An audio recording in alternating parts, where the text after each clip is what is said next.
Chapter 16, Part 2. Professor Bazantine breathed in sharply at the sight of it. There was no other sound. Even Bazooka was silent before the astrolabe. The professor swiftly ushered them behind the curtain into the back of the stall, hidden from the market. He took the black metal disc from Lucky very carefully, almost as if he was afraid of it. As he examined the inside-out dials, the 12 symbols around its circumference started to flicker with faint silver light. The professor murmured in a phrase under his breath, and the dials began to move. "Can you fix it?" asked Lucky, amazed that the old Axis seemed to be able to operate it. Professor Bazantine ignored the question. All his attention was focused on the astrolabe, his face wrinkled with lines of fierce concentration as the black metal flickered under his fingertips. The dials moved faster and faster, pulsing and throbbing and blazing with light, and then the dials flipped right over, twisting and turning about so they pointed inwards again, as they were meant to, as they had before. The professor jerked his fingers away from the astrolabe as if it was scalding hot, and thrust it back into Lucky's hands, still without saying a word. "So, is it fixed?" asked Lucky. "Can I use it now?" Professor Bazantine came right up to him, placed a hand on his cheek and stared deep into his eyes.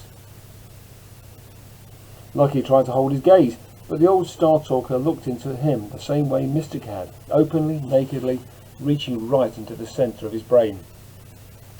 "Tell me this first," said the professor. He pulled Lucky's face close to his own. "What happened to it? How did it get so tangled?" "I just asked it where my father was." You did this?" said the professor. "But you are too young to operate such a device." He stepped back a pace. "Who are you, truly?" At his words, something inside Lucky flared into life. A spark of power. It was rising up inside him. He couldn't stop it. His fingertips began to shine. "Tell me," demanded the professor, "who are you, coming here with an astrolabe like this, and such power inside you?" Lucky held up his hands. They were glowing brighter and brighter. White light was spreading up his hands and his wrists, his forearms. Terror tightened in his chest. Panic. What if I burst into flames again? The professor clasped Lucky's shoulders. "Please, control yourself."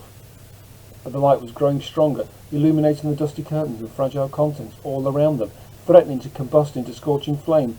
Lucky's heart was racing, his mouth dry. At the back of his throat he could taste something like sulphur rising up, filling his senses. "I can't control it," he cried. "It's too strong." "You are panicking," said the professor. "Think of something that makes you happy, something that matters to you. Do it now." Lucky couldn't think straight. His mind was too full of fear, but right in front of him he saw Bixer staring at him with her silver eyes, and the fire subsided just a little. "Yes," said the professor, "whatever you are thinking of, more."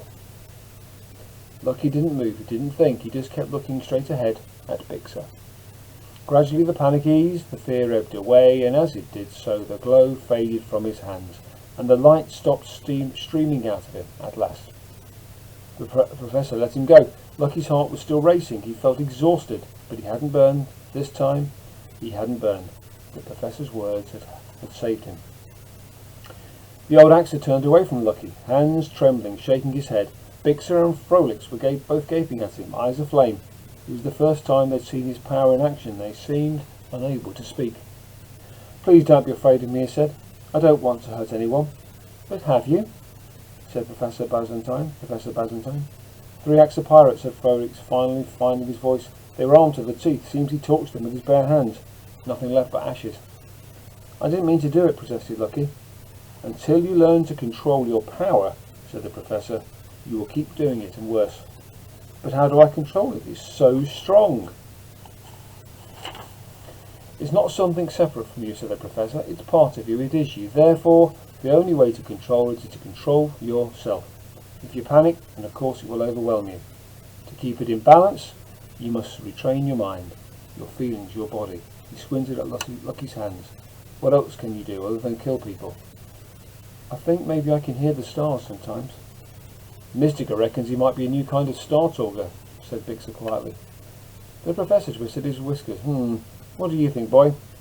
"I wish I could get rid of it," he crooned. "I hate it."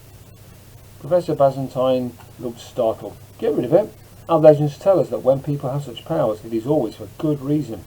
"No, you must learn to use it. You must test it, see what it can do, discover its true purpose." "But it hurts! When I burn, it hurts so much. Don't you understand?" "I understand one thing," said the professor. With such power in you, the day will soon come when you must choose what to do with it, whether you wish to or not. He nodded briskly, and on that day you will need mental strength, moral clarity, and above all a proper understanding of who and what you are. But all I want to do is get my astrolabe fixed. Ah, the astrolabe, mused the Professor. What troubles me too. Where did you obtain it? It's my father's. He knows the truth about my powers, and it's the only way I've got of finding him. Can you help me with it? The Professor twisted his whiskers. Frolix, Bixer, is there room for one more passenger on the Sunfire? They glanced at each other and then nodded slowly. Actually, said Frolix, Mr. Grast is to invite you. Splendid! Then I'll offer you this bargain, boy.